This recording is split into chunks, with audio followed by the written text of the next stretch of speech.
지난 연말 연초에 사무실 이전하느라고 이제 몸을 좀 쓰고 그랬더니 무리가 됐었나 봐요.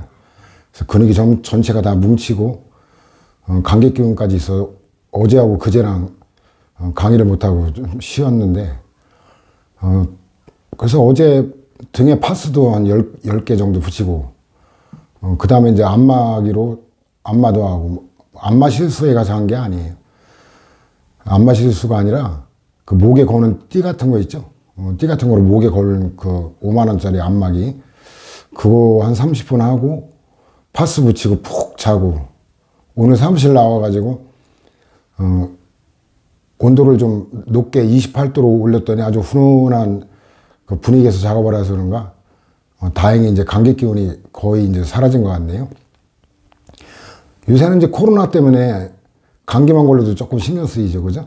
자기 스스로도 그러고 남에게까지 또 이 전염 감염병이라고 하는 거는 자기 혼자 걸려서 죽겠다 뭐 결심하면 그 끝나는 문제가 아니죠. 다른 사람에게까지도 피해를 주는 문제이기 때문에 그래서 저도 예방접종을 다 백신을 맞았던 건데 조만간 이제 3차 백신도 맞으려고 그래요.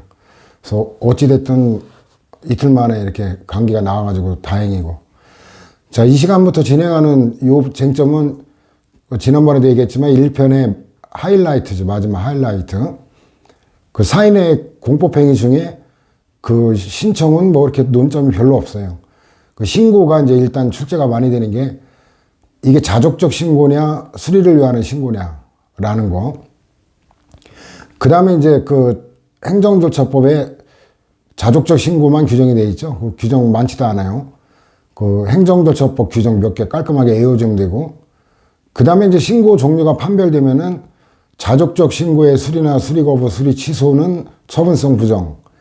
그 다음에 수리를 요하는 신고에 그 수리나 수리 거부, 수리 그 취소는 처분성 인정. 그리고 이제 예외 판례 있죠. 이런 것들이 이제 중요한 쟁점이에요. 자, 그럼 이 신고와 신청이 어떤 배경에서 논의되느냐면 규제 완화 차원에서 논의가 되는 거예요. 이 행정 규제 완화는 이건 행정학에서 가장 관심 갖고 있는 영역이죠. 행정법 교수님들은 행정규제 기본법 자체에는 크게 그렇게 관심이 있지는 않아요. 그냥 일부 구색가처럼 정도고 출제빈들도 많이 떨어지는데 이제 행정학에서는 규제를 완화할 영역과 규제를 완화해서는 안 되고 여전히 강하게 유지해야 되는 이런 영역들을 식별하는 요 기준을 찾는 게 이제 그 학문적 관심사 그렇게 돼 있는데 자, 그래서 규제 정도가 어떻게 돼 있는가를 여러분들이 배경 지식을 알아야 돼요. 그래서 규제 정도가 어떤 게 높고 어떤 게 낮고 그래서 이 신고라는 거는 규제를 완화시키는 그 차원에서 확대되고 있는 제도다라는 걸 알 수 있죠. 자, 일단 보충자료 5페이지 보면은 행정규제 정도가 규제 완화 추세인데 행정규제 기본법이 규제 완화를 목적으로 하는 대표적인 법이거든요. 그럼 무작정 완화시키는 건 아니고 뭐 생명, 신체, 안전, 보건, 뭐 인권 이런 영역은 완화돼서는 안 된다라는 그 부분도 있긴 해요. 가장 규제 정도가 강한 게 특허하고 예외적 승인인데 이거는 단어가 다 암시를 하고 있거든요. 특허는 특별한 허가예요. 특별한 거. 그러니까 일반 국민 누구나 요건 충족하면 다 받을 수 있는 게 아니라 요건을 충족했다 하더라도 아주 특별한 경우에만 발급해 주는 거예요. 극히 이례적이라는 게 단어가 암시하고 있죠. 왜 그러냐? 공익사업이기 때문에 그래요. 공익에게 미치는 영향이 크기 때문에 이걸 갖다 마구잡이로 다 발급을 해주면 공익 침해 우려가 있기 때문에 그런 배려해서 하는 거고 예외적 승인도 반대해서 우리가 그 지난번에도 다뤘고 반대로 예외적으로만 허용한다. 그럼 반대로 말하면 원칙적으로는 금지한다는 거죠. 그래서 이것도 원칙적 금지, 예외적 승인 이래가지고 이게 예외적 허가라고도 하는데 이제 학문적으로는 예외적 승인이라는 말을 더 많이 써요. 요거보다 규제가 완화된 건 허가인데 이거 허가는 그 아까 특허는 우리가 앞에서 배웠던 특별행정법 관계 그 특별감독 관계 그 분류가 특별 권력의 특별행정법 관계예요. 근데 허가는 일반 국민 누구나 요건만 충족되면 다 발급받을 수 있기 때문에 얘는 특별한 경우가 아니고 일반 국민을 대상으로 하고 왜 그러면 얘는 공익과 무관한 단순한 영리사업이에요. 영리사업이기 때문에 뭐 일반 음식점 영업허가가 대표적이죠. 장사하다가 망하든 말든 개인 문제란 말이에요. 기본적으로. 그런데가 아니라 그러니까 공익과 무관한 단순 영리사업이기 때문에 일단 요건 충족되면은 허가를 발급합니다. 나중에 보겠지만 허가는 기속행위예요. 요건 충족되면 반드시 허가를 발급해 줘야 되면 의무가 있는 행정행위죠. 근데 이것도 그 심사권이 있기 때문에 이거다 완화시키자라는 건데 수리를 요하는 신고하고 등록 신청인데 사인의 신고에 대해 요건을 심사한 후 수리나 등록을 해야 행위 가능하죠. 등록은 형적 요건을 심사한 후 등록을 해야 가능하고 그 등록 신청이 실질은 신고고 등록이 실질은 수리다 뭐 이렇게 이해하기도 해요. 완화된 허가제를 표현하는데 근데 이게 등록이 형적 요건을 심사한다. 근데 그러면 이게 허가는 아까 뭐라 그랬어요? 실질적 요건을 심사한다 그랬죠? 그 등록은 허가보다는 완화된 건 맞는데 근데 수리를 위한 신고는 그게 요건을 심사한다 그랬지 형적 요건인지 실질적 요건인지 이거를 제가 안 해놓은 이유가 이게 일관되질 않아요. 그 판례상 나타나는 수리를 위한 신고도 보면 어떤 경우는 형식적 심사권만 있다고 하는 경우도 있고 어떤 경우는 실질적 심사권이 있다고 하는 경우도 있고 그렇기 때문에 이게 참 애매하게 돼 있거든요. 그 논리 일관을 하려면 허가는 실질적 요건 심사 그 다음에 이게 완화가 됐다고 하려면 수리를 위한 신고나 등록 신청은 다 형식적 요건만 심사권이 있다 이러면 완화된 게 맞거든요. 근데 만일에 그 수리를 위한 신고에 실질적 요건까지 심사권이 있다면 허가랑 말만 바꾼 거지 이게 뭐가 다르냐라는 의문이 제기될 수 있죠. 그래서 이건 논리적으로 볼 때는 그렇게 돼야 되는데 문제는 뭐냐면 어쨌든 명칭이 신고제로 돼 있거든요. 명칭이 허가가 아닌 걸 신고라고 하는 거를 수리를 위한 신고라고 해야지 허가라고 분류하기도 참 논리적으로 또 그것도 이상하죠. 그러니까 이게 법률하고 판례가 혼수 상태다 보니까 논리적으로 이게 통일이 안 돼 있는 거예요. 그럼 여러분들은 어때요? 암기 부담으로 작용한단 말이죠, 이게. 왜냐면 논리적으로 일관하면 유형화시켜서 뭐라 정리하면 되는데 이게 일관되지 않고 어떤 수리를 위한 신고는 실질적 요건까지 심사하고 어떤 건 형적 요건까지 심사하고 이러면 나눠서 사례를 외울 수밖에 없어요. 그게 조금 부담스러운 거죠. 그래서 실질적 요건하고 이제 형적 요건은 어떤 차이냐면 형적 요건은 그 신고서 양식 있죠. 신고서 양식이 그 빈 누락된 게 없이 다 채워져 있느냐. 그 다음에 이제 첨부 자료가 있을 때는 첨부 자료가 첨부되어 있냐 빠뜨림 없이 요것만 심사하는 거예요. 그 신고서 양식 내에 기재한 사항이나 아니면 첨부서에 기재한 내용이 사실이냐 아니냐까지를 실질 조사를 할 수가 없는 게 형식적 요건 심사라고 해요. 근데 실질적 심사라고 하는 거는 그 내용이 사실에 맞느냐까지 현장에 가서 실사까지 해서 확인할 수 있는 그 심사를 갖다가 실질적 요건 심사라고 해요. 예를 들어 보면 그 차고지 증명 차고지 신고를 한다 할 때 이게 형적 요건 심사권만 있다면 그 차고지 사진을 첨부할 것 이렇게 해서 그냥 남의 집 아무 데나 가가지고 차고지 있는 집에 가서 아무거나 찍어서 갖다 붙여도 더 이상 심사를 못해. 이게 신고한 사람의 진짜 차고지인지 아니면 다른 사람의 차고지인지 심사를 못한다는 거예요. 그런데 그 담당 공무원이 굉장히 꼼꼼해서 보니까 아니 이 동네 그 신고한 차고지 그 사진이 다 똑같아요. 이상하다 뭔가. 그래도 현장 가서 실제 조사를 할 수가 없는 게 형식 요건 심사예요. 그냥 인정해야 되는 거예요. 그런데 실질적 심사면 그 사진이 첨부된다고 한 그 주소에 직접 가가지고 거기에 신고된 내용과 같은 차고지가 있냐 없냐까지 심사를 할 수 있는 게 실질적 요건 심사예요. 그러니까 실질적 요건을 심사한다는 게 규제가 강하다는 거 알 수 있죠. 자, 그 다음에 자기완결적 신고인데 얘는 당연히 형적 요건이에요. 실질적 요건을 심사하면 규제가 완화됐다고 할 수가 없죠. 그 다음에 얘는 수리를 요하지는 않아요. 그냥 신고만 하면 행위 가능해요. 행정청이 이거 착오로 어때요? 수리권이 있는 줄 알고 수리를 거부한다? 그래도 관계없어요. 신고만 하면 돼요. 그 점이 이제 완화된 건데, 등록 신청은 수리를 요하는 신고와 동의어죠. 좀 전에 봤잖아요.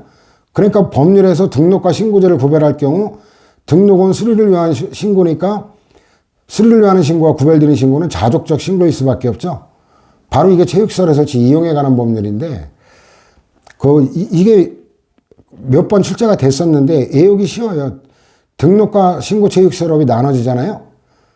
근데 규제 정도가 강한 거는 중요한 거를 규제를 강화한다는 게 상식이겠죠.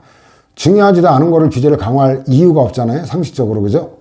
그러니까 이 중요한 체육시설업 중에도 중요한 골프장업은 골프 연습장업하고 어떤 점이 달라요? 골프 연습장업하고 면적이 일단 엄청 다르죠. 면적이. 그 두 번째는 골프장은 그 산을 갖다 임야를 갖다가 까뭉기고 평탄화시키고 평지로 만들고, 그러니까 자연환경 훼손 위험이 높죠. 또 잔디 관리를 위해서는 엄청나게 많은 농약을 또 살포하게 되죠.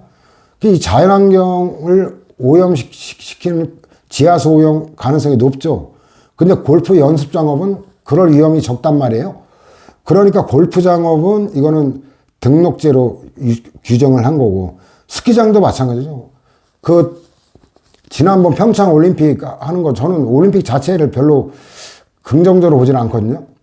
올림픽 결국 뭐 알잖아요. 올림픽 위원회 위원장 사마란치 같은 경우 우리나라 와서 그 뇌물 받아 처먹고 자식도 그 취업 청탁해가지고 막 그것도 두통났고, 자식까지 뇌물 받아 처먹고, 이런 추잡스러운 완전 상업화돼 있죠. 상업화돼 가지고 과연 이런 걸 할 필요가 있냐. 저는 그래서 88 올림픽 할 때 그때 잠실에 살았는데 한 번도 경기장에 가지를 않았어요. 꼴 보기 싫어가지고.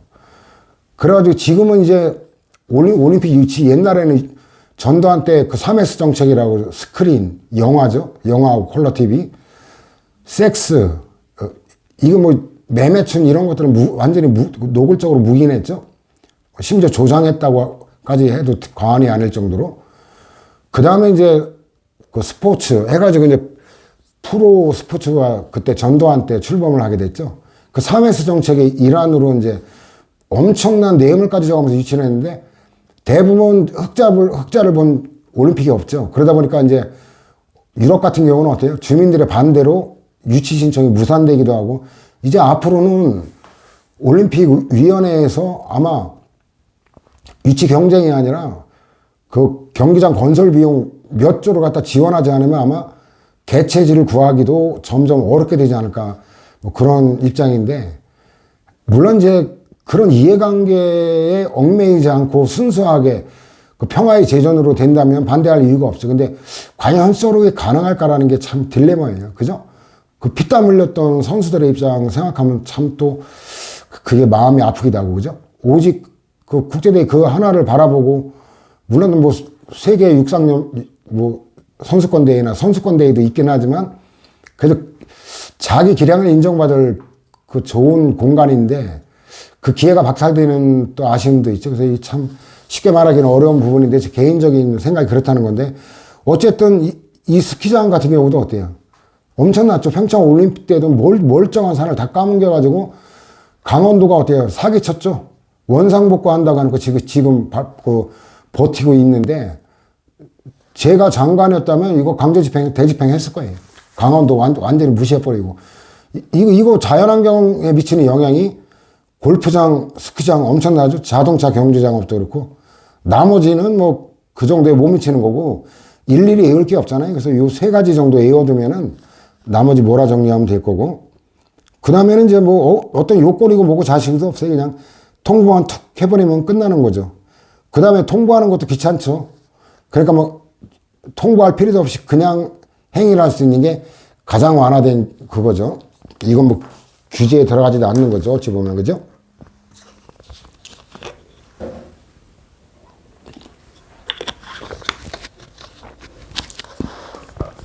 자, 교과서 한번 볼까요? 신고란 사인의 행정청에 대해 일정한 사실이나 관념을 일방적으로 통고하는 거. 그 신고라는 게 뭐 신고식 한다 이런 거 일반적으로 쓴 그 뜻 그대로예요. 그 다음에 이거는 사인의 공법 행위로서의 신고죠. 따라서 법적과 무관한 사실행위로서 신고하고는 다르다는 거고. 그 다음에 규제 완화 추세에 따라 과거 허가 특허 대상이 되었던 거를 신고제로 개편함에 따라 이제 관심이 고조되고 판례도 쏟아져 나오고 있는 추세인데 요새는 조금 주춤하더라고요. 한동안은 막 정신 차리기 힘들 정도로 막 분류가 뭔지를 막 구별하기도 힘들 정도로 막 쏟아져 나왔는데 신청이란 사인의 행정청에 대해 일정한 조치를 취해야 될 것 요구 청구하는 의사표시로 수익자 행정행위를 신청하지 침해해달라고 신청하지는 않겠죠.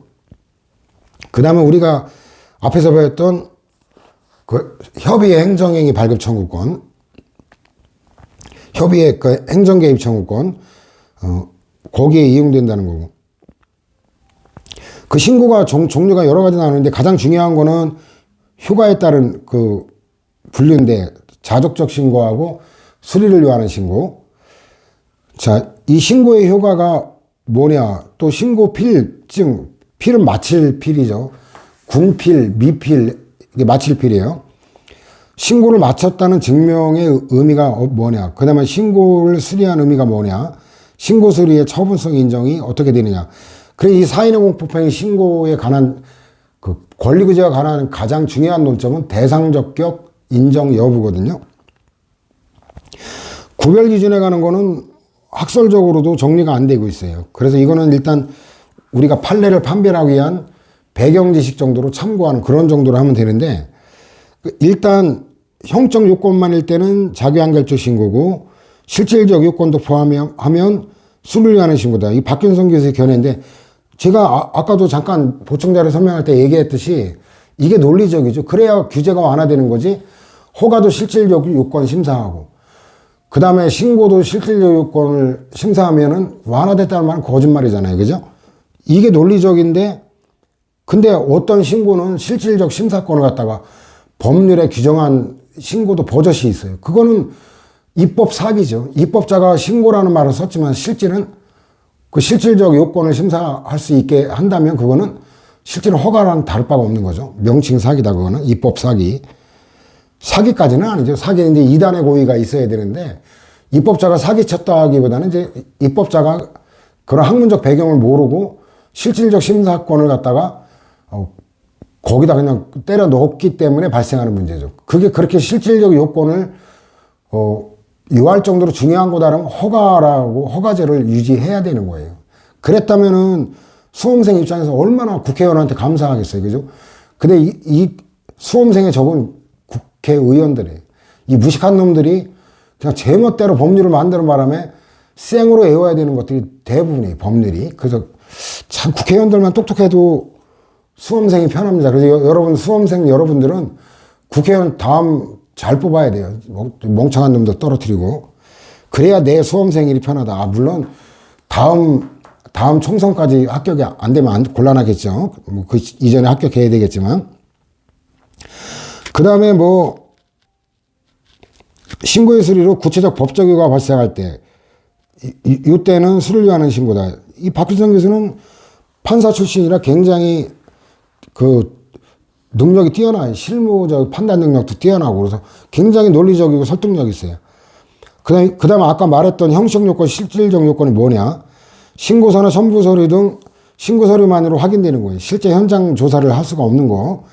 실질적 요건이란 안전 등 공익을 보장하기 위해 요구되는 인적, 물적 요건을 말하고 형적 심사란 신고 요건의 충족 여부를 서류만으로 행하는 걸 얘기하고 실질적 심사란 신고 요건의 충족 여부를 심사함에 있어 신고서만이 아니라 필요한 경우 현장 조사까지 해서 실질적으로 행할 수 있는 심사라 규제 정도가 이제 강화된다 그랬죠.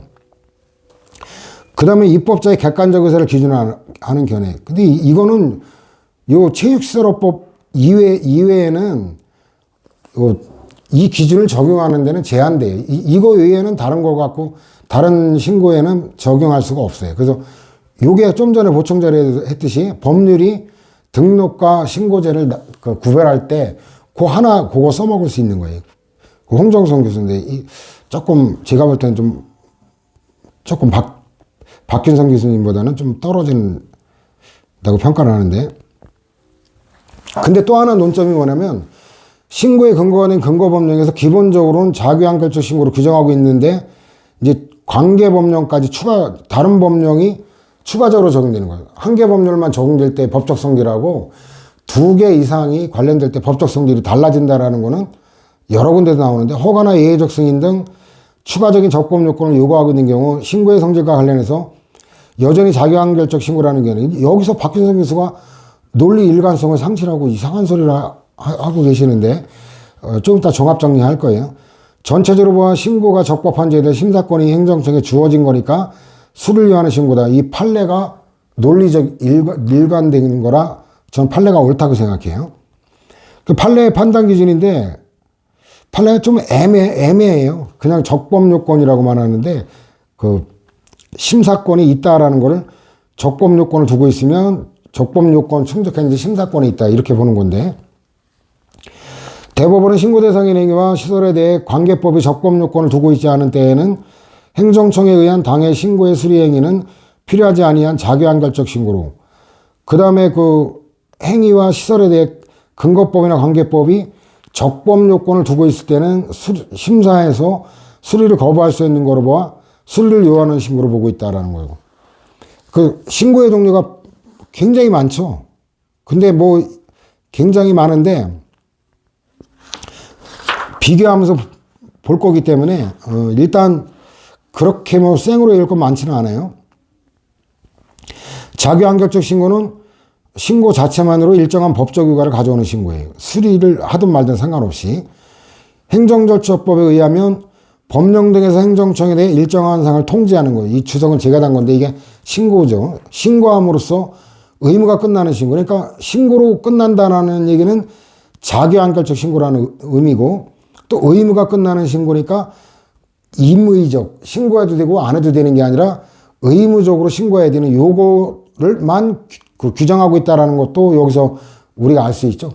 누누이 얘기하지만 그 법률 출제할 때는 규정이 있냐 없냐부터, 규정이 있으면 그 내용이 맞냐 아니냐 이런 것까지 다 출제하니까 규정이 뭐에 관한 규정만 있다, 자기한결적 신고와 의무적 신고만 있고 수리를 위하는 신고에 관해서는 규정이 없다라는 거를 먼저 외워야 됩니다. 자기한결적 신고는 신고 자체로서 법적 효과가 발생하죠. 그래가지고 이제 단순 통보와는 구별된다라는 거. 그 동의어가 자체 완성적, 자족적, 본래 의미, 통상적, 수리를 위하지 않는 신고. 그 다음에 절차법의 규정은 얘밖에 없다. 그래서 여기 쭉 있는데 이 많은 거를 일일이 외우려고 할 건 없어요. 일단 비교하면서 볼 게 6번 보면은 건축신고 있죠. 주택건설촉진법인데 7번도 건축신고 있죠. 근데 건축주 명의변경신고는 행위요건적 신고란 말이에요. 근데 박균성 교수는 또 이거를 자족적 신고로 분류를 한단 말이에요. 건축주 명의변경신고. 판례에 따르는 게 나을 것 같고 제가 볼 때는. 왜냐면 다툼이 있으면 판례에 의한다 이랬고, 그 8번도 보면은 그 수산 제조업 신고, 이거는 신고만으로 끝나는데 어업 신고는 수리를 위하는 신고다. 이런 것들은 조금 이따 이제 부연 설명할 거예요. 나머지는 가볍게 보세요. 왜냐면 수리를 위하는 신고가 유형화되어 있기 때문에 그 정확히 판별하면은 얘들은 그냥 외울 이유가 없거든요.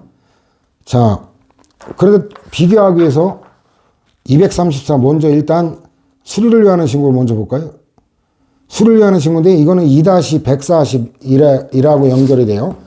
거기에 이제 준법률 행위적 행정행위 해가지고 확인공증 통지 수리 그거하고 연결을 해서 사례를 외우면 될 거예요. 141에 보면은 맨 밑에 수리라고 나오죠. 거기다 1-234. 여기에 그 수리 사례는 몇 개 안 돼 있는데 더 많은 게 1편에 있다는 거를 여러분들이 연결을 시켜야 됩니다.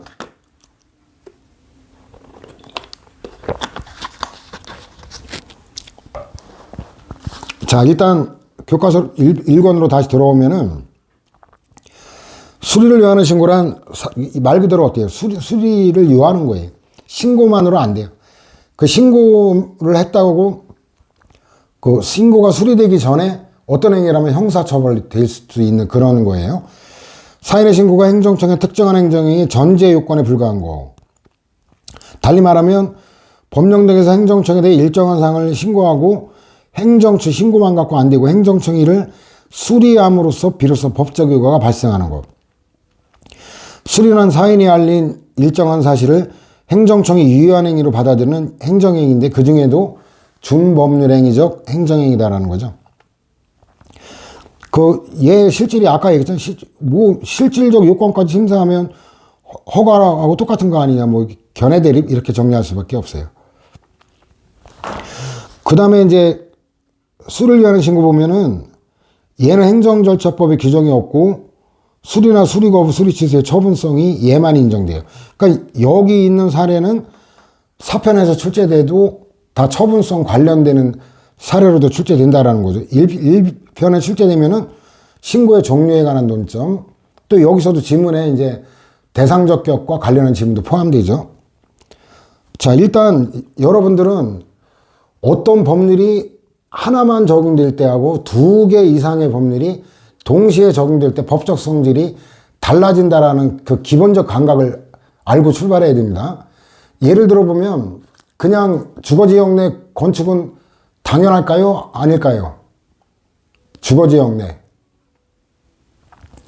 주거지역 내는 말 그대로 주거잖아요. 주거니까 어때요? 주거지역이니까 주택 건설이 건축허가가 가장 기본적인 거잖아요. 주거지역이라고 해놓고 건물을 지을 수 없다면 말이 안 되잖아요. 또 상업지역이다 이런데도 그 상가 건물 지어야 될 거 아니에요. 그죠? 공업지역이다 이래도 공장 건축허가 건축이 가능해야 될 거 아니에요. 그죠? 그러니까 이런 데는 건축법만 적용되는 이런 데는 건축허가의 성질이 기숙행위예요. 법률이 정한 요건을 충족하면은 당연히 어때요? 건축허가를 발급해줘야 돼요. 근데 그 주거지역 단순히 이게 아니라 거기다가 뭔가 지역, 지구, 구역이라고 이게 용도지역, 용도지구 이런 지역, 지구, 구역 입에 줄줄 나오는 게 좋아요. 그래서 그 7급 수험생들은 이제 토지행정법이라고 해서 강론에 가면은 토지행정법 파트에서 지역, 지구, 구역에 관한 거하고 기본적인 분류, 이것도 용도지역 하면 종류가 아닌 거 이런 식으로 외워야 될 게 추가가 됩니다. 그래서 7급 수험생들이 강론을 더 한다는 거는 질적인 차이는 아닙니다. 단순히 양적인 차이예요. 암기 부담이 늘어나는 거지 강론은 그렇게 이론도 연구가 많이 있는 부분도 거의 없고 그래서 강론은 그냥 단순히 양적 차이예요. 그래서 7급과 9급이 질적 차이냐? 저는 그렇게 생각하지는 않아요. 양적 차이. 행정법도 강론 한 달 거리예요. 그 한 달 정도 분량이 늘어난다는 거고 경제학 이게 또 추가되는 거 그런 거지 질적 차이라고까지 말하기는 어렵습니다. 근데 어쨌든 양적인 암기 부담이 더 늘어나는 것만은 사실인데 거기 보면은 이제 개발 제한 구역 이런 게 있거든요. 개발 제한 구역 이 말 들어가면 법적 성질이 확 달라져요. 개발 제한 구역이 들어가면 그냥 건축허가 하면 허가로서 기숙행위예요. 근데 개발 제한 구역 내 건축허가 이러면 이건 법적 성질이 허가가 아니라 예외적 승인으로 되고 그 다음에 기숙행위가 아니라 재량행위예요. 그 개발 제한 구역의 지정 목적에 위배되지 않는지 여부를 따져서 위배 소지가 있다 그러면 거부할 수도 있는 게 바로 재량행위거든요. 그래 이런 걸 기본적으로 자 일단 신고에 관한 근거법률 외에 관계법률에 심사권에 관한 규정이 있는 경우 2-81로 가볼까요? 2-81 2-81에 가면 그 맨 위에 보면 예외적 승인, 예외적 허가라고 되어 있죠. 이게 1-234인데 요 승인 사례 한번 봐요.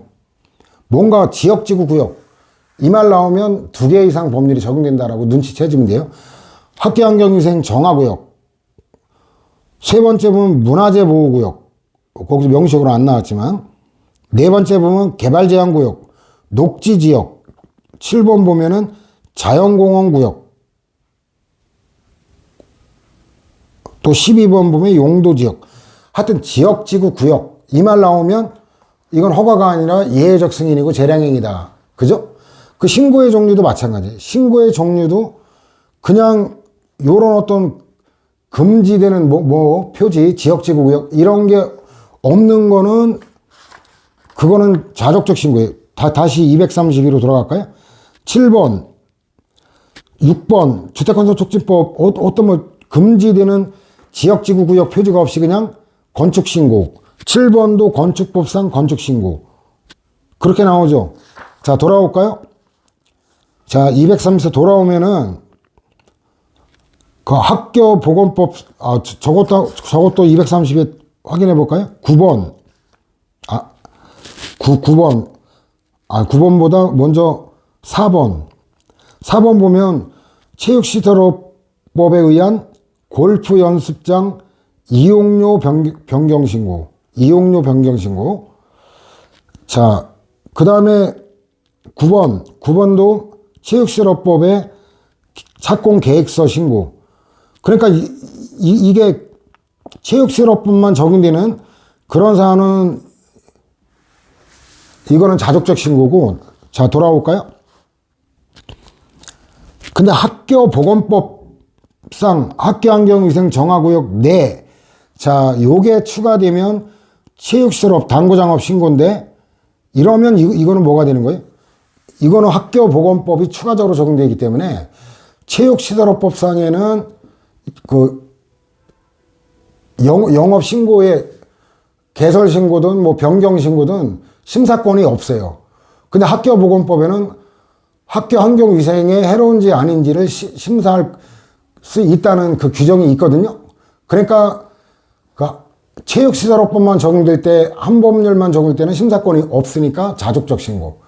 근데 학교보건법, 그 다음에 국토계획법, 이런 다른 법률이 추가적으로 적용될 때는 다른 법률의 그 실질적 내진 형적 심사권이 있기 때문에 그거는 어떻게 되냐? 수리를 위한 신고로 되는 거거든요. 그러니까 이게 논리적인 해석인데, 근데 이제 그 학원 강사들은 이런 것까지 제대로 알기는 어렵죠. 그러다 보니까 눈에 보이는 대로 아까 그 자족적 신고는 그 변경 신고였고, 여기는 개설 신고, 이래가지고 다르다는데, 그거는 자다가 봉창 뜯는 해석이지 정확한 해석이 아닙니다. 한 개 법률, 심사권이 없는 한 개 법률만 적용되느냐, 심사권에 관한 규정이 있는 다른 법률까지 추가적으로 적용되느냐. 그 다른 법률이 추가적으로 적용되는 거는 어떻게 눈치채라?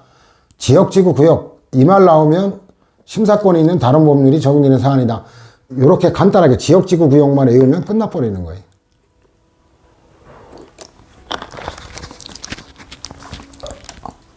자, 그 다음에 건축법상 무허가 건물, 이것도 이제 뭔가 표지가 무허가라는 금지 표지가 들어가 있죠. 요거는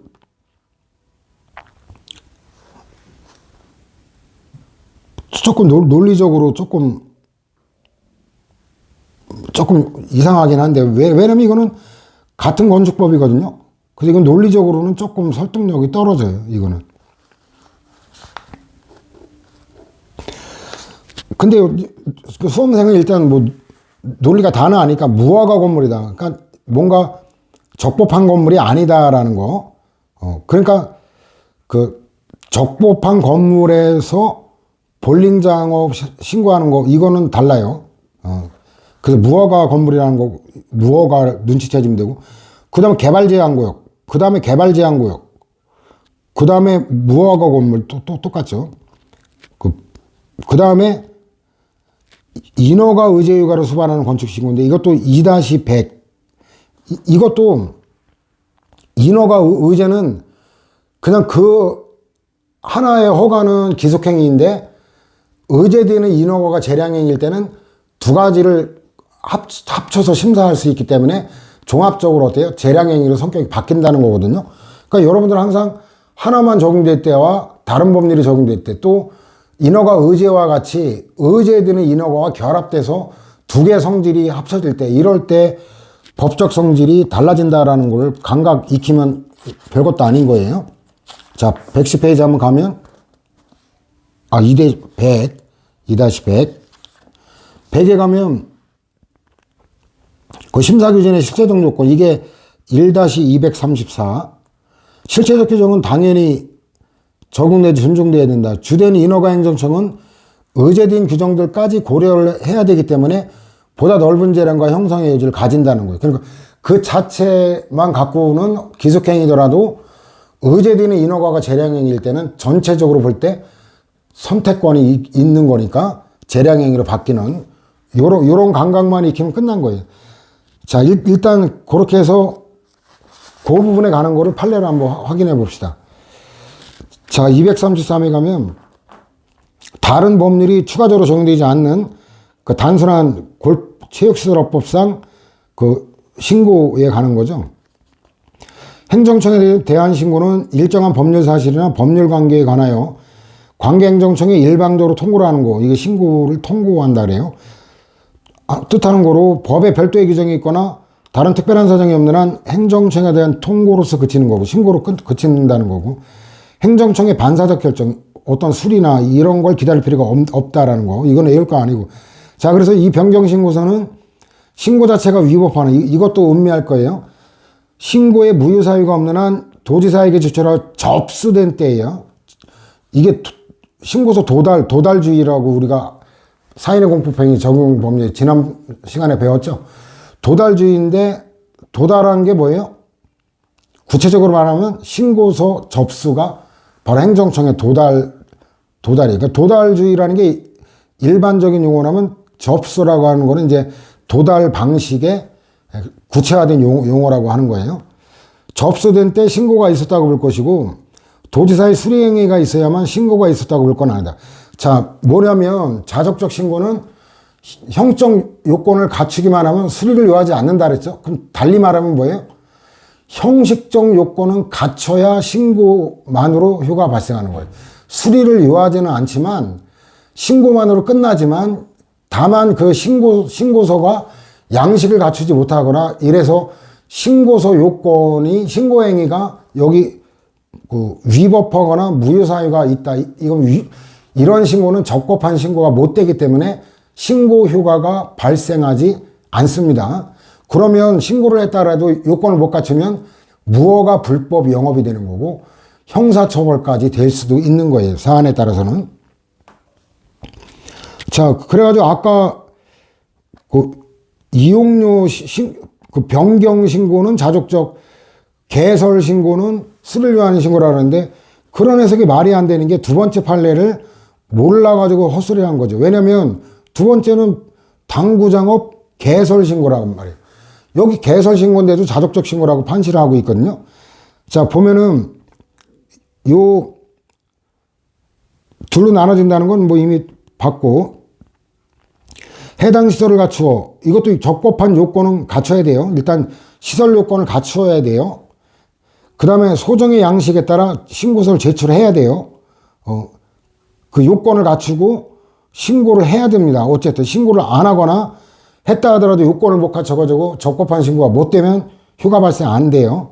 신고하도록 되어 있는데, 자, 일단 소정의 시설 요건을 갖추지 못한 체육시설업의 신고는 부적법한 거로 수리가 거부될 수밖에 없고, 그러한 상태에서 신고 체육시설업의 영업행위를 계속하는 거는 무신고 영업행위에 해당한다는 거예요. 반면에 적법한 요건을 갖춘 신고의 경우에는 행정청의 수리처분 등 별단의 조처를 기다릴 필요 없이 접수 시에 똑같죠. 이거는 신고로서의 효력 발생, 접수 시, 도달주의의 구체적 표현이다. 수리가 거부되었다고 해서 무신고 영업이 되는 건 아니다. 근데 이 판례 번호 봐요. 97도. 고노도는 형사 판례라 그랬죠. 도. 판례 번호 알면은 판례를 이해하는데 좀 도움이 돼요. 얘는 그럼 뭐예요? 형사처벌 되겠구나. 이렇게 알아두면 되죠. 다만 이거는 바람직한 거는 아니에요. 왜냐하면 일반 국민이 법지식이 잘 없잖아요. 법지식이 없는 국민이 뭐 규제가 완화됐다고 해서 신고서 양식 왜 제대로 작성 못해? 그까짓 거 하나? 그게 그렇게 쉽지가 않아요.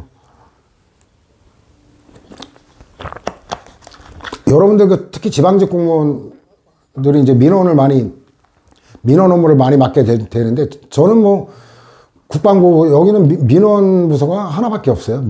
민원실이라고.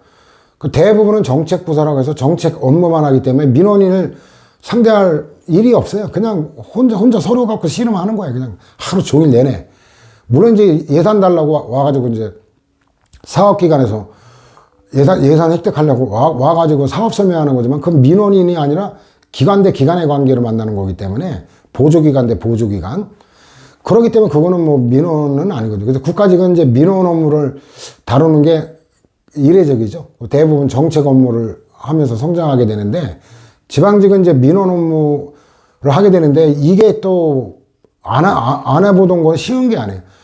진짜 뭐 부끄럽지 않아요, 저도. 왜냐면 그 강남구 살 때 강남구청에 거기 이제 부구청장님이 지금 법대는 아니고 대학 선배님이시라 인사도 할 겸 해가지고 이제 갔는데 안 계셔가지고 뵙지는 못하고, 그냥 여권과에 가가지고 여권 그 신청서 작성하는데, 망신당했어요. 그 뒤에 그 작성 요령 참고해가지고 나름대로 작성을 했는데, 아니, 2군데를 잘못 작성한 거예요. 그래, 그 담당 공무원이 그 여직원인데 굉장히 친절하더라고요. 이거 잘못 기재하셨다고. 그래서 화이트펜으로 쭉 이렇게 해가지고 화이트펜으로 하는데, 저는 진짜 눈썰미하고 손재주가 없었는지 그 지텔프 시험 보는데 이 화이트펜으로 지우는데 이게 테이프가 다 어떻게 된 건지 다 찢어져가지고 결국 제대로 쓰지도 못하고, 그래가지고 수정도 못하고 그런 일이 있었는데, 그리고 요렇게 쓰셔야 된다고 불러주길래 그걸 썼거든요. 그 2군데나 그랬어요.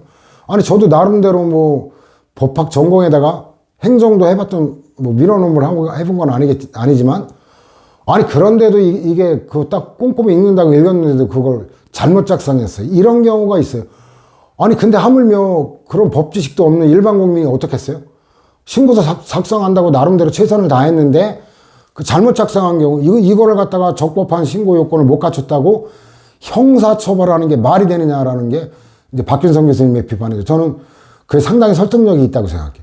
그냥 다른 그 적법한 영업을 인정할 수는 없겠지만, 그래도 형사처벌과 관련해서만은 이거는 처벌을 하면 곤란하지 않냐, 뭐 그런 건데, 어찌됐든 이 사건 딱 보는 순간은 이거 안타깝지만 처벌됐구나. 다만 이런 거 갖고 뭐 실형이 나오진 않아요. 뭐 벌금형 정도인데, 벌금형도 장난 아니죠. 뭐 벌금 몇십만 원, 이게 영업하시는 분들한테 특히 지금 같은 경우에 뭐 코로나 때문에 자영업자들 굉장히 힘들잖아요.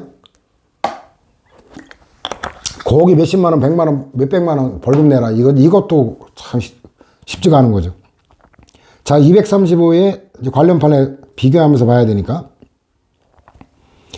자, 학교환경위생 정화구역 내, 이 말이 추가되면은 얘기는 달라진다 그랬죠.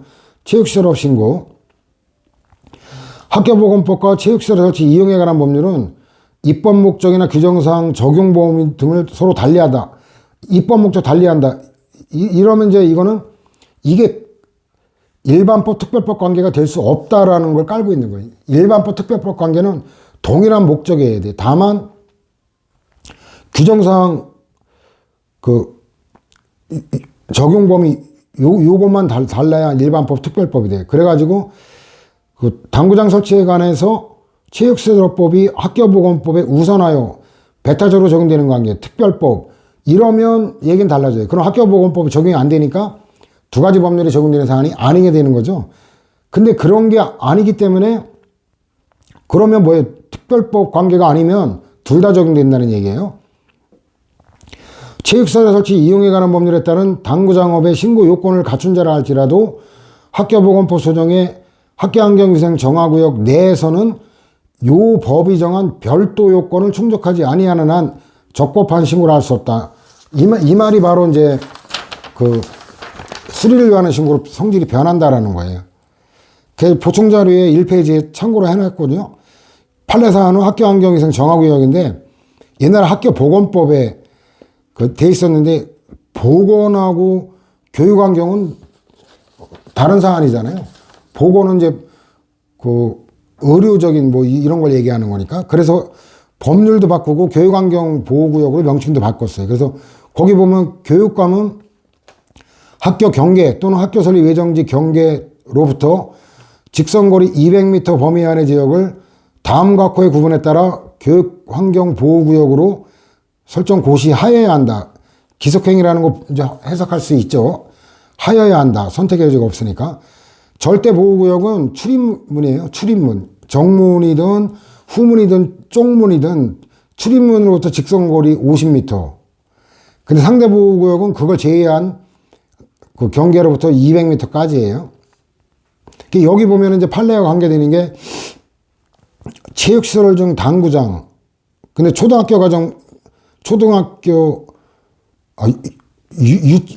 유치원. 저거 강조 표시를 해야 되겠군. 유치원하고 초등학교, 초등학교 가정만 운영하는 대안학교, 고등교육 이건 제외한다. 근데 헌재 결정은 초등학교도 영향을 받는다고 했는데 이상하게 그걸 무시하고 이렇게 했나 의아스럽긴 하네. 그 다음에 이제 단란주점, 유흥주점 이런 거, 숙박, 호텔, 이게 성관계가 이루어지는 공간 이런 것들이. 그리고 참고하라고 한 거지 뭐 저걸 뭐 50m, 200m까지 외울 필요가 있는 건 아닙니다. 그냥 교양 삼아 저런 거 알고 대화를 하면은 훨씬 좀 조금 지식인 같죠.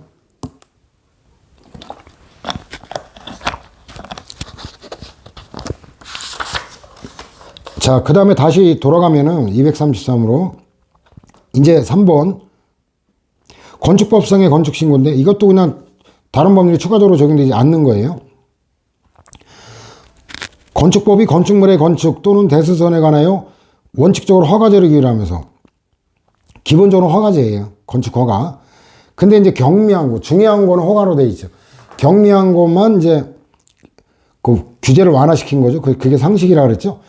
일정 규모 이내, 그죠? 소규모의 건축물에 관해서는 신고제를 채택한 거는 건축행위에 대한 규제를 완화하여 국민의 자유의 영역을 넓히는 한편 행정 목적상 필요한 정보를 파악 관리하기 위하여 국민으로 하여금 행정청에 미리 일정한 사항을 알리도록 하는 최소한의 규제를 가하고자 하는데 그 취지가 있다.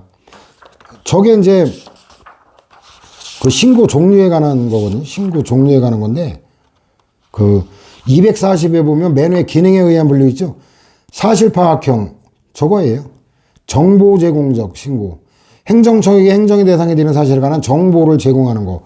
그래가지고 소방기물법상 화재신고, 식품위생법상 폐업신고.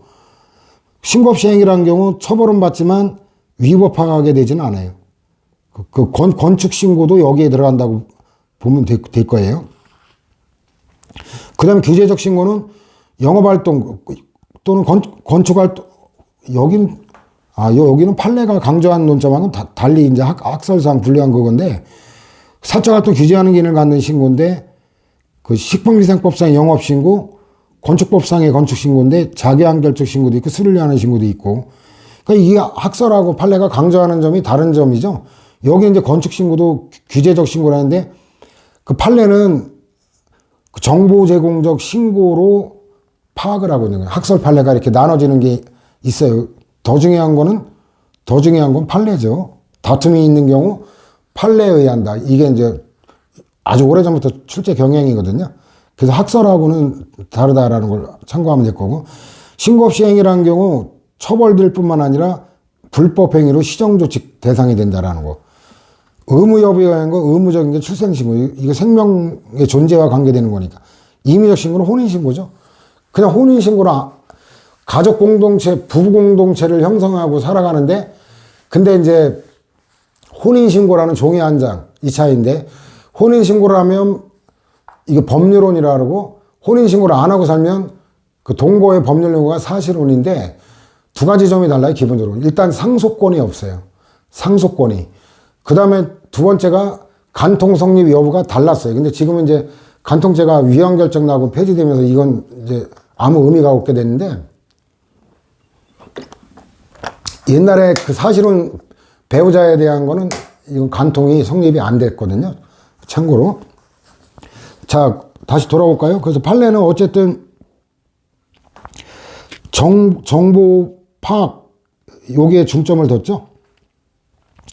자, 그래서 건축법상 건축신고 대상 건축물에 관해서는 원칙적으로 건축 또는 대수선을 하고자 하는 자가 적법한 요건을 갖추 신고를 하면 행정청의 서류 등 별도의 조치를 기다릴 필요 없이 건축행위를 할 수 있다. 이래가지고 그 건축법만 적용될 때는 자족적 신고다라는 거죠.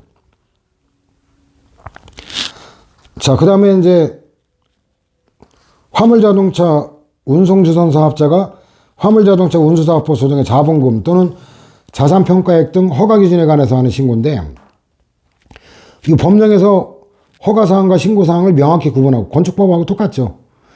이 사건 신고는 사업자에게 새로운 법적 지위나 권리가 부여되는 게 아니어서 허가 신청과는 성질이나 효력에 있어 다른 점, 이 사건 신고에 관하여 신고사항의 진실 여부 등을 심사하여 그 수리를 거부할 수 있다거나 신고사항이 이미 발견되는 경우에는 신고 수리 자체를 취소할 수 있다는 규정이 없는데, 이게 심사권이 없다는 얘기예요. 심사권이 없다 이러면 자족적이라는 얘기죠. 이미 허가를 받은 사업자들이 허가 기준에 부합하는 자본금 등의 요건을 유지하고 있는지 여부를 정기적으로 확인하여 일정한 경우에 허가를 취소하는 등의 제재를 하는 데 필요한, 역시 여기도 정보를 얻게 한 제도로, 판례는 신고제의 기본을 정보 획득이라고 보고 있죠. 이 사건 신고를 법정 기간 내에 하지 아니하거나 허가 기준에 미달하는 내용으로 신고를 하거나 허가 기준을 충족하는 내용으로 거짓 신고를 하였다는 이유로 공무원이 접수 혹은 수리를 거부하는 경우에도 그로 인하여 기존의 허가가 효력을 상실하는 등의 법적 효과가 발생하지 아니하고 행정청이 별도로 허가 취소 또는 사업정지 등의 행정처분하는 경우에 비로소 사업자에게 불이익이 발생하는 점, 이런 걸 종합할 때 이제 자족적 신고라고 보는 거고, 그 다음에 수리를 요하는 신고의 1번, 이건 봤죠? 또 유형화된 게 허가 영업의 양도양수에 따른 지휘승계 신고인데, 이거는 탈법 행위를 막기 위한 거예요. 뭐냐면 예를 들어 영업은 허가 영업인데 내가 영업허가 요건을 못 갖췄다. 그러면 어때요? 이미 영업허가를 받고 영업을 하고 있는 사람으로서 내가 요건을 못 갖췄는데 내가 영업자 지휘승계를 승계받았다고 신고만 하면 내가 영업할 수 있다면 허가 요건을 갖추지 못해도 영업을 할 수 있는 편법으로 악용되죠. 탈법으로. 그죠? 그러니까 그 탈법을 막기 위해서 이 급이 같다라는 거예요. 급이. 자족적 신고 영업이면 그 영업자 지휘승계도 자족적 신고가 되는 것이고, 수리를 위하는 신고면 그 지휘승계 신고도 수리를 위하는 신고고, 허가 영업이면 마찬가지로 허가를 받아야 되는 거고. 자, 그래서 그것도 이제 배경적인 거를 237회 본문으로 보고 나서 보면은 뭐라 정리할 수 있어요. 그러니까 실제 외울 게 별로 없다라는 걸 알 수 있죠, 여러분들. 237회 맨 위에 본문 보면은 영업 양수 신고는 양도 대상인 영업의 종류에 따라 성질이 다르다. 즉 허가 영업의 양도 양수 신고. 예를 들면 식품위생법인데, 영업자 지위를 승계한 자는 1개월 이내에 시설을 식약처장, 그 다음에 특별자치도지사, 시장군수구청장에게 신고해야 된다. 이렇게 이거는 허가 신청 내지 수리를 위한 신고의 일종으로 보아야 된다. 왜냐하면 양선의 신고를 자기완결적 신고로 본다면 허가 요건을 구비하지 않은 자도 양선이 될 수 있는데, 이거는 허가제를 위반하는 탈법 행위로 악용될 소지가 있기 때문이다. 한편 등록 영업의 양도 양수 신고는 등록 신청의 일종이고, 수리를 위한 신고 영업의 양도 양수 신고는 수리를 위한 신고이고, 자기완결적 신고 대상인 영업의 양도 양수 신고는 자기완결적 신고에 해당한다. 그러면 이제 돌아와서 목록 볼까요? 그러면 여기 이제 허가라는 말을 안 줘도 대충 어때요? 허가란 말이 나오면 뭐 더 말할 것도 없고, 그냥 지휘승계 신고하면 일단 판례사항은 허가 영업이다 라고 일단 알면 되는 거고, 자기완결적 신고에 해당하는 그거에 관해서는 그런 표지가 나오면 걔만 따로 알아보면 되는 거예요. 자, 그래서 그것도 이제 관련되기 때문에 먼저 요지를 237에 가볼까요? 하나 보면은 나머지가 똑같아요. 자, 액화석유가스에 가는 건데, 이 지위승계 신고를 수리하는 허가관청 행위는 단순히 양도 양수자 사이에 발생한 사법상의 사업 양도의 법률과에 의해 양수자가 사업을 승계했다는 사실의 신고. 그러니까 사실상 신고가 아니라는 거예요. 공법행위로서 법적 이유와 관련된 신고라는 얘기죠. 사실의 신고를 접수하는 행위에 그치는 것이 아니라 실질에 있어서 양도자의 사업 허가를 취소함과 아울러 요런 문장을 익혀두면 되는 거예요. 아울러 양수자에게 적법히 사업을 할 수 있는 법규상 권리를 설정해주는 행위로 사업허가자의 변경이라는 법률 효과를 발생시킨 행위이기 때문에 수리하는 행위는 처분에 해당한다는 거예요. 권리 의무의 그 법률적 이유가 발생, 권리 의무의 직접적 변동 초래, 이 말 나오면 이건 처분이다라는 표지예요. 두 번째 식품위생법도 마찬가지. 단순한 사실의 신고를 접수하는 행위에 그치는 게 아니라 영업허가자의 변경이라는 법률 효과를 발생시킨다. 그 다음에 화물자동차 운송사업자 상호 간에 각자가 보유한 화물자동차 운송사업을 상호 이전하는 내용으로 체결된 교환계약의 이행을 위한 화물자동차 운송사업의 양도 양수 신고, 이거는 관련 법률상 허용된다. 이거는 외우려고 할 거 없어요. 이건 법률에 그런 규정이 있기 때문에 가능하다라는 거예요. 왜냐하면 신고가 있으면 화물자동차 운송사업을 양수한 자가 그 화물자동차 운송사업을 양도한 자의 운송사업자로서 지위를 승계한다고 규정하고 있다. 규정이 있으니까 승계가 가능하다. 별것도 아닌 판례거든요. 그 다음에 네 번째인데 영업 양도에 관한 판단 기준이 나오죠. 두 번째 줄 보면 양수인이 유기적으로 조직화된 수익의 원천으로서의 기능적 재산을 이전받아 양도인이 하던 것과 같은 영업적 활동을 계속하겠다고 볼 수 있는지에 따라 판단돼야 된다. 요게 이제 그 영업 양도에 관한 게 대법원 판례, 이것도 2001 도 형사 판례이긴 한데, 이게 이제 근로기준법과 관련된 거기에서도 이 영업 양수의 핵심은 뭐냐? 유기적으로 조직화. 이게 핵심 표지예요. 그 유기적으로 조직화된 거가 여기는 그거가 안 나왔는데 이제 동일성을 유지하면서 이전되는 게 영업 양도예요. 그러니까 여러분들이 여기서 그것만 알아두면 돼요. 유기적으로 조직화. 그게 영업 양도의 핵심 표지다라는 거.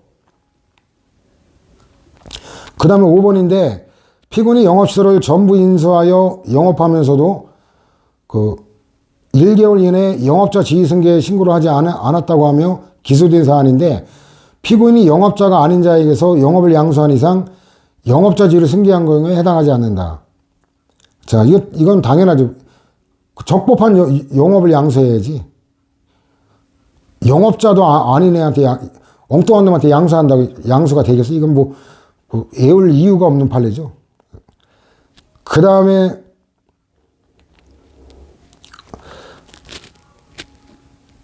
신고서 제출할 때 해당 영업장에서 적법하게 영업할 수 있는 요건을 갖추었다는 점에 대한 소명 자료를 첨부해야 된다. 이것도 가볍게 보면 될 거예요.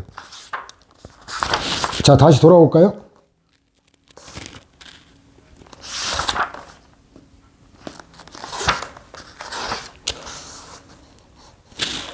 자, 230으로 돌아오면 두 번째 판례, 혼인신고를 했으나 이중호적에 등재된 경우 유의하게 혼인관계가 성립된다. 이게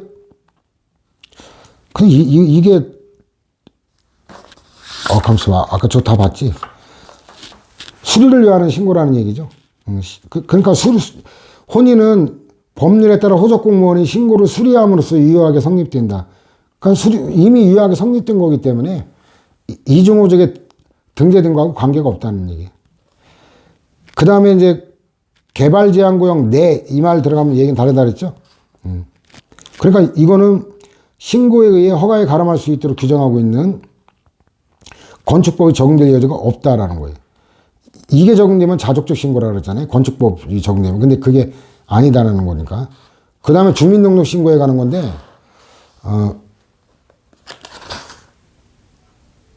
주민등록 신고에 가는 거는 이제 230으로 다시 돌아오면 중요행위의 신고, 이게 왜 중요한 것만 여러분들이 설득력 있게 납득하면, 해석할 수 있다면 안 이어도 되죠.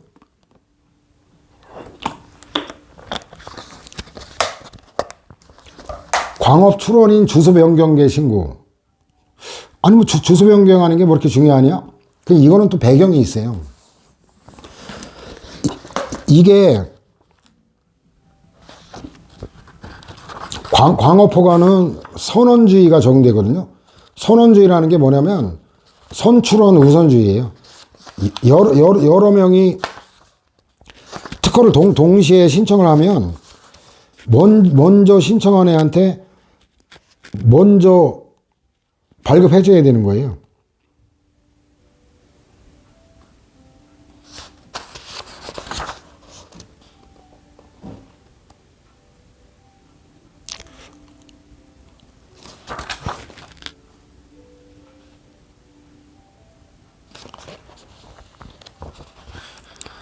뭐라?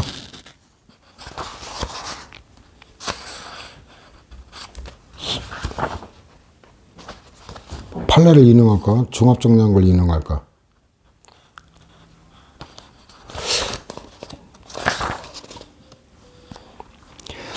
그 119에 보면은 2권에 2-119 보면 거기 도표가 나오죠?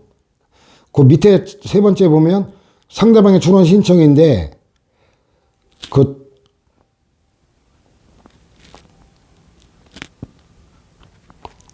허가 보면은 맨 밑에 보면 3 선원주의 적용된다 그랬죠. 허가는. 근데 광업허가는 선원주의가 적용된다 그랬죠. 오른쪽 칸에 보면은. 그래도 이 광업허가는 선원주의가 적용되는 게 이게 배경지식으로 깔고 봐야 돼요. 1-235.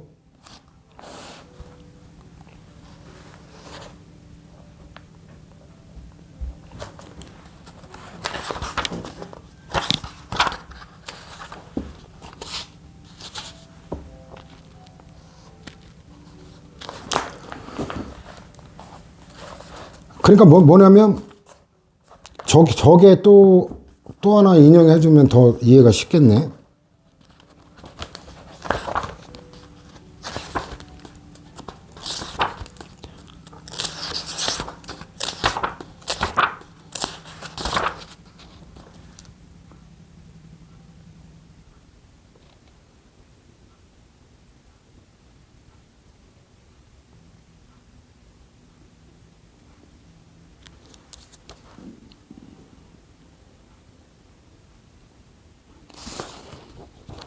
뭐라?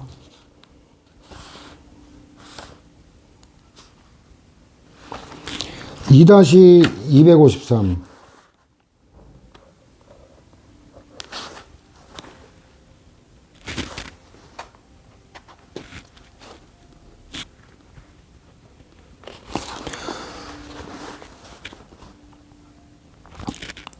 요것도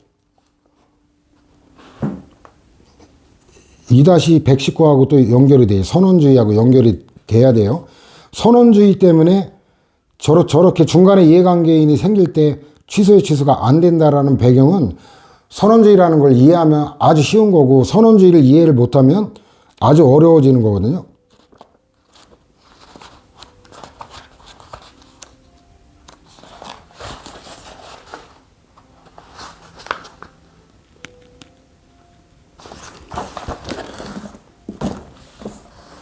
좀 전에 253이 인용했듯이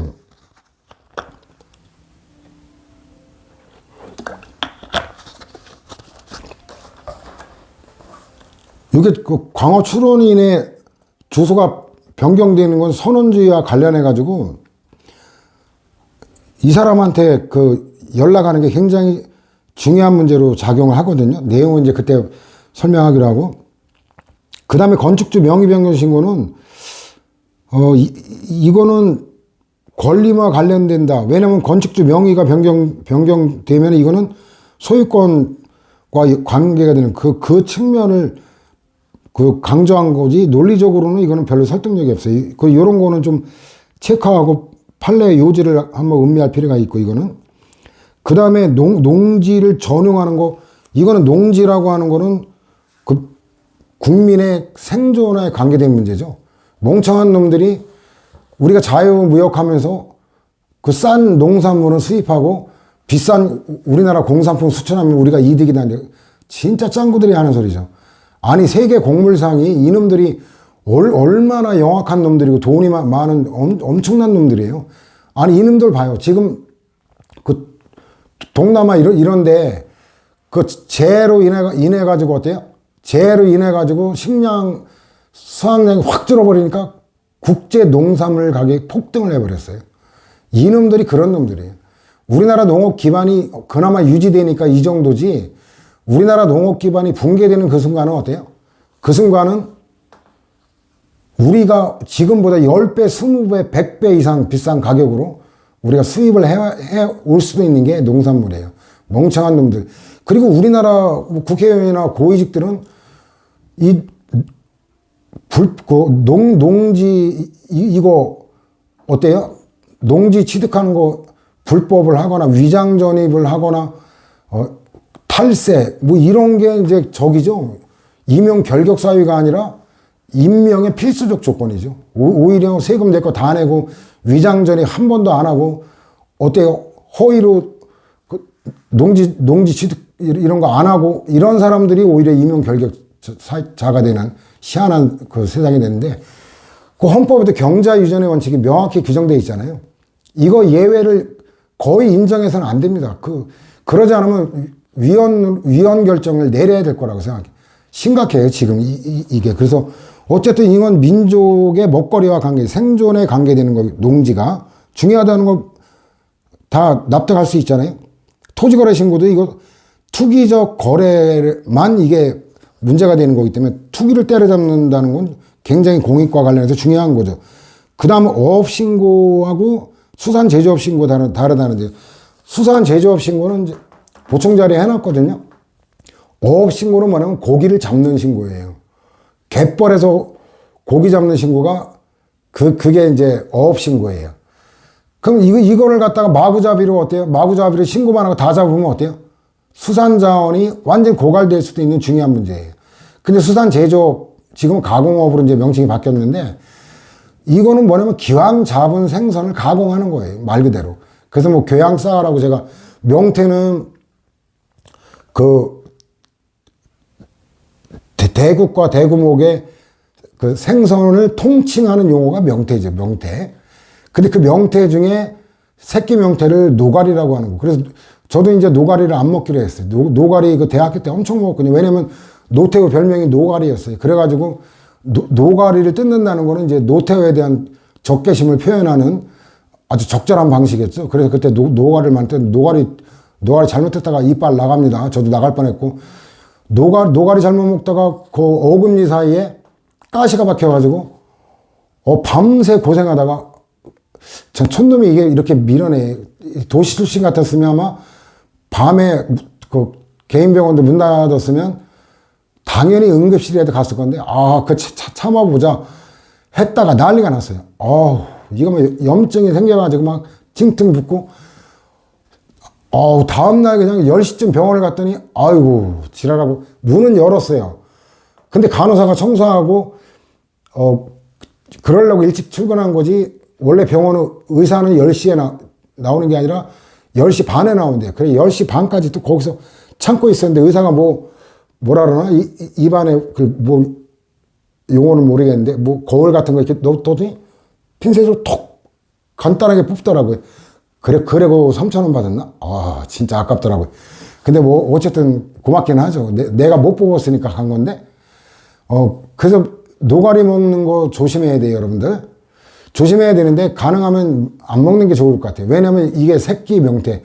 이 노가리 때문에 새끼 명태를 그냥 싸그리 잡아들이니까, 그러니까 이게 수산 자원이, 명태가 씨가 마른 원인 중에 하나가 아닌가, 그렇게 지적되기도 하죠. 물론 이제 온난화 때문에 이제 얘가 북쪽으로도 올라가는 바람에 그런 게 결정적인 이유이긴 하겠지만, 그래서 저도 이제 노가리는 안 먹기로 했어요.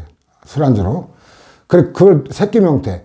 그 다음에 살아있는 형태의 명태를 갖다 생태, 선태라고도 하고, 신선하다 할 때 선태라고 하기도 하고, 그 다음에 이제 그 얼린 명태를 동태, 얼렸다 녹였다 수십 번 이상 반복한 거는 황태. 그 다음에 아주 바짝 말라가지고 납작하게 만든 건 이제 북어라고 하고, 그 다음 내장을 빼가지고 반건조 시킨 거는 그건 코다리라 그러죠. 이게 이런 것들이 이제 수산 가공업 그거예요. 그러니까 어족 자원을 황폐화시킬 수 있는 어업 신고는 굉장히 중요한 거죠. 이거는 환경 문제도 그렇고 먹거리 문제도 그렇고. 그러나 이왕 잡은 거 가공하는 건 뭐 그렇게까지 중요한 건 아니다. 그 배경을 알면 이것도 뭐 납득할 수 있어요. 자, 그 다음에 납골탑 설치 신고. 납골탑이 이거는 그 죽음과 관계되는 시설이잖아요. 환경 오염의 그 위험도 상당히 큰 거고. 다만 어때요? 다만 유족 편의시설, 상골시설 등 부대시설은 아예 신고 대상이 아니다. 이것도 알아둬야 돼요. 유류 노인 복지주택에 설치 신고. 복지국가의 복지주택 굉장히 중요한 거잖아요. 근데 여기다가 노인 복지주택이라고 했는데 요 과반수인지 반 가까이인지 그 정도가 신혼부부까지 포함해서 젊은 사람들이 노인복지주택 여기서 거주하고 있었던 거예요. 그래서 복지국가의 복지주택 굉장히 중요한 거. 골재, 선별, 세척, 파쇄 이러면 이 돌가루가 그 파쇄해서 환경오염 치명적이죠. 건강, 생명에까지 치명적일 수 있죠. 그 다음에 주민등록법상 전입신고. 이게 모든 행정의 기초이잖아요. 굉장히 국가적으로 중요한 일이죠. 그 다음에 그 회원보직계획서 제출. 이것도 뭐냐면 한정된 공간에 마구잡이로 이걸 갖다 회원을 모집해버리면 어때요? 예를 들어 적정 이용 인원이 200명인데 1000명 모집해버리면 회원제 자체가 어때요? 그 사실상 뭐 껍데기밖에 안 되죠. 그러니까 이것도 이제 그 적정한 회원이 이제 심사권이 있겠다라고 눈치채질 수 있죠. 애국한 굉장히 우리나라 같은 경우 굉장히 중요한 거죠. IMF 오게 된 것도 바로 이런 문제였잖아요. 그 다음에 노동조합 설립 신고. 이것도 노동상권이라는 기본권 실현에 관계된 건데, 근데 이거는 허위 노조 뭐 이런 게 난립할까봐 그런 건데, 이거는 조금 제가 볼 때는 노동상권이 기본권이거든요. 기본권이기 때문에 오히려 이거는 자족적 신고로 규제를 완화시켜야 될 것 같은데, 지금 노동조합법에 심사권이 있기 때문에 이건 어쩔 수 없는데, 이건 바람직하다고 생각하지 않는데 논리적으로는 나오기가 어려운데, 어쨌든 요것도 체크해서 외워둘 것 중에 하나다. 그 다음에 의료기관, 이거는 사람의 생명, 신체의 안전에 관한 중요한 거잖아요. 보건에 관한 중요한 거다. 그 다음에 대규모 점포예요. 대규모 점포. 이건 유통질서와 관계되는 중요한 거잖아요. 실제 외울 게 별로 없죠. 등록 신청, 이거는 뭐 해석이 되는 거잖아요. 이게 신청이 수리를 하는 신고고, 등록이 수리다. 이게 이제 사회단체 등록, 사설강습소 설립, 혼인신고, 이런 것들이죠. 자, 다음 페이지 주민등록신고하고 가는 거 볼까요? 주민등록은 단순히 주민의 거주관계를 파악하고 인구의 동태를 명확히 하는 것 외에도 주민등록에 따라 공법관계상의 여러 가지 법률상 효과가 나타난다. 자, 그 다음에 이제 밑에서 세 번째 줄 보면, 행정청이 수리하기 전에 신고서 내용을 수정하여 수정된 전입신고서가 수리되었다면 이 수리된 거에 따라 효과가 발생하니까 먼저 수리되기 전에 먼저 신고 내용하고 관계가 없죠. 따라서 수정된 사항에 따라 주민등록신고가 이루어진 거로 보는 게 타당하다. 이거 당연한 결론인데 이거 음미해야 될 거고, 그 다음에는 뭐 특별한 논거가 없어요. 그 다음에 인허가 의제 휴가를 수반하는 건축신고. 이것도 아까 페이지 인용했었죠. 이 강조 표시된 거 한번 볼까요? 건축법에서 인허가 의제 제도를 둔 취지는 인허가 의제 사항과 관련하여 건축허가 또는 건축신고에 관할 행정청으로 그 창구를 단일화하고 그 취지가 나오죠. 절차 간소화예요. 절차를 간소화하며 비용과 시간을 절감함으로써 국민의 권익을 보호하려는 것이지, 인허가 의제사항 관련 법률에 따른 각각의 인허가 요건에 관한 일체 심사를 배제하려는 거 보기는 어렵다. 건축신고와 인허가 의제사항도 각각 별개의 제도적 취지가 있으며 그 요건 또한 달리하기 때문이다. 나아가 인허가 의제사항 관련 법률에 규정된 요건 중 상당수는 공익에 관한 거로 행정청의 전문적이고 종합적인 심사가 요구되는데 만약 건축 신고만으로 인허가 의제사항에 관한 일체 요건 심사가 배제된다고 한다면 중대한 공익상의 침해나 이해관계인의 피해를 야기하고 관련 법률에서 인허가 제도를 통하여 사인의 행위를 사전에 감독하고자 하는 규율체계 전반을 무너뜨릴 우려가 있다. 그래서 무엇보다도 건축신고를 하려는 자는 인허가 의제사항 관련 법률에서 제출하도록 의무하고 있는 신청서와 구비서를 제출해야 되는데 이는 건축신고를 수리하는 행정청으로 하여금 인허가 의제사항 관련 법률에 규정된 요건에 관하여도 심사를 하도록 하기 위한 거로 볼 수밖에 없다.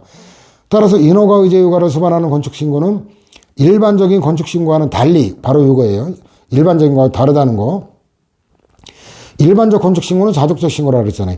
특별한 사정이 없는 한 행정청이 그 실체적 요건에 관한 심사를 한 후 수리하여야 하는 이른바 수리를 위한 신고로 보는 게 옳다.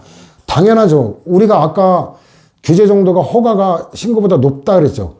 근데 이 신고만으로 요 의제되는 허가, 인가 허가 요건을 심사할 수 없고 무조건 받아줘야 된다면 이거는 말이 안 되잖아요. 그죠? 그래서 그 규제 정도를 생각하면 저거는 당연한 판례다라는 거. 그 다음에 238에 가면 이제 중간에 본문 나오죠. 이제 그 수리를 요하는 신고다의 연장이죠. 양도인과 양수인 간의 사업 양도 양수에 관한 계약이 체결됐다 하더라도 지휘승계 신고 수리가 되기 전에는 법적 허가권자는 양도인이죠. 그러나 대물적 허가의 경우 양수인의 입장에서도 양도인의 허가가 취소되면 양도인의 지휘승계를 받지 못하기 때문에 영업을 할 수 없고 자유권적 기본권인 직업의 자를 침해받게 되므로 법률상의 이게 뭐냐면 원고적격 얘기하는 거예요. 원고적격이 인정된다. 여기 있는 거는 원고적격과 관련되는 논점이에요. 채석허가를 받은 자에 대한 관할행정청의 채석허가 취소 처분에 대하여 수허가자의 지위를 양수한 양수인의 취소 처분의 취소를 구할 법률상이 인정한다. 그래서 이거는 이제 채석허가가 대물적 허가라는 배경을 알고 보면 이거 더 이해하기 쉬운데,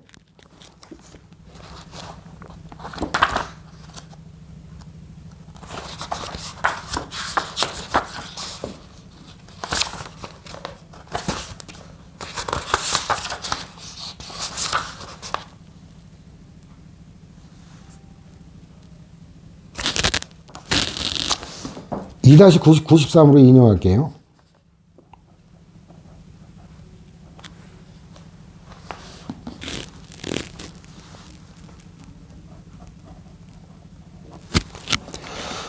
대물적 허가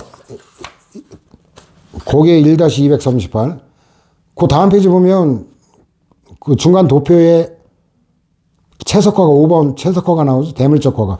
대물적 허가는 사람을 보고 내준 허가가 아니라 물건이나 그 물건의 상태를 보고 내준 거기 때문에 사람이 달라져도 아무 관계가 없는 거기 때문에 승계가 가능하다라는 게 배경이에요. 그러니까 채석허가 받으면 이것도 직업의 자유와 관계되는 거죠. 직업의 자유라는 건 이 자유권적 기본권이니까 원고적격이 인정된다. 이 배경적인 걸 이모저모로 활용해야 돼요. 그러니까 내가 영업자 지위 승계 신고해서 수리를 받기 전에는 내가 영업을 할 수는 없지만 이 신고의 법적 효과 관련해서는 그렇지만 그럼 원고적격과 관련해서는 어때요? 그 양도인의 허가가 취소해버리면 내가 양도받을 가능성이 없으니까 직업의 자유가 침해되죠. 그죠? 그 요런 사안들 이제 연계하면 되는데, 자, 한번 볼까요? 채석 허가가 일반적 상대적 금지를 해제해 줌으로써 채석 행위를 자유롭게 할 수 있는 자유를 회복시켜주는 이게 허가 표지예요. 일반적 상대적 금지 해제. 요런 거 지금 외워두면 이제 허가 거기가 이제 편해지죠.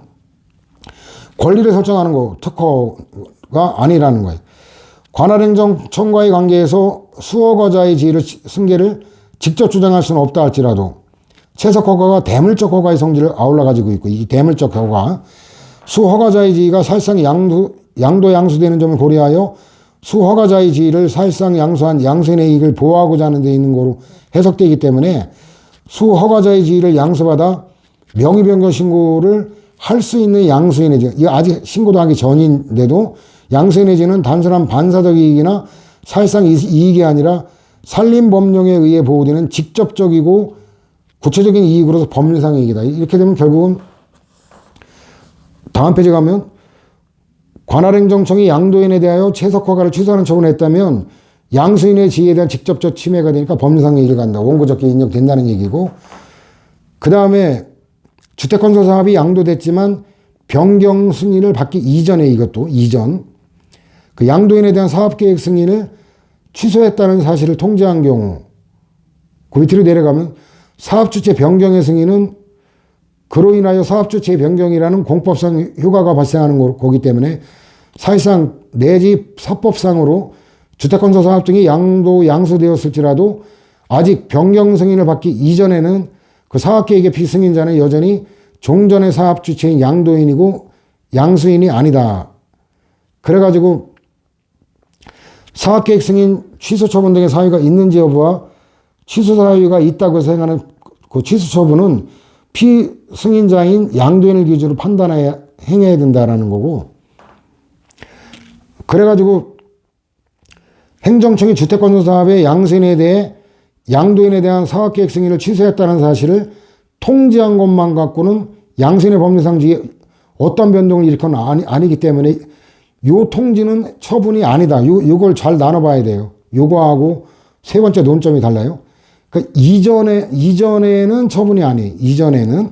근데 세 번째는 뭐냐면 양수인이 사업주체 변경 승인 신청을 한 이후요. 이거는 이후에 사업계획 변경 승인의 전제로 되는 사업계획 승인을 취소하는 처분을 한 경우, 이때는 법률상의 원고적 인정되고 처분도 인정된다는 거예요. 그 두 번째 줄 보면 변경 승인은 실질적으로 양수인에 대하여 종전에 승인된 사업계획과 동일한 사업계획을 새로이 승인해 준 행위를 할 것이므로 사업주체의 변경 승인 신청이 된 이후에 행정청이 양도인에 대하여 사업계획 변경 승인의 전제로 되는 사업계획 승인을 취소하는 처분을 했다면 양수인은 그 처분 이전에 양도인으로부터 토지와 사업 승인권을 사실상 양수받아 사업주체의 변경 승인 신청을 한 자로 그 취소로가 법률상 이익을 갖는다. 그 전이냐 후이냐. 그래서 이건 엄밀히 말하면 그 신청에 관한 건데,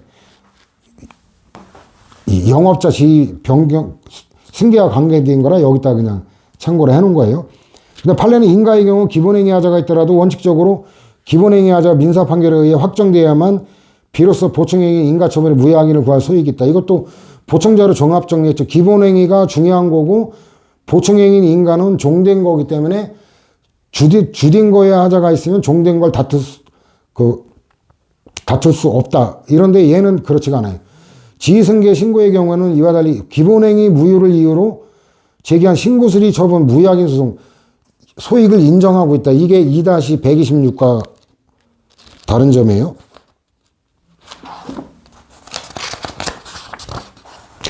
(2-126에) 보면 괄호 3 하자에 대한 쟁송, 이게 1-239 인가와 기본행위의 관계와 그 다음에 그 기본행위와 수리에 대한 거, 이 차이를 정확히 알아둬야 돼요. 액화 석유가스 충전 사업 양도의 무효를 주장하는 양도자는 민사쟁송으로 양도행위 무효를 구함이 없이 허가관청을 상대로 신고수리 처분에 무효확인을 구할 법률상 이익이 있다. 인가는 이런 경우라면 각하되는 건데, 사업 양도 양수에 따른 허가관청의 지위승계 신고의 수리는 적법한 사업에 양도 양수가 있었음을 전제로 하는 것이기 때문에 수리 대상인 사업 양도 양수가 존재하지 아니하거나 무효인 때에는 수리를 했다 하더라도 수리는 유효한 대상이 없는 거로 당연히 무효고, 사업의 양도행위가 무효라고 주장하는 양도자는 민사쟁송으로 양도 양수행위에 무효를 구함이 없이, 결론은 뒤에 건 똑같아요. 막바로 허가관청을 상대로 하여 행정소송으로 신고 수리 처분에 무효 확인을 구할 법률상 이익이 있다. 나머지 종류는 받고. 신고에 관한 게 이렇게 논점이 방대하죠. 이 권리구제에 관한 엄청난 또 행정행위의 배경 지식을 요하는, 그렇기 때문에 이게 굉장히 중요한 영역이고 출제가 많이 되는 거죠.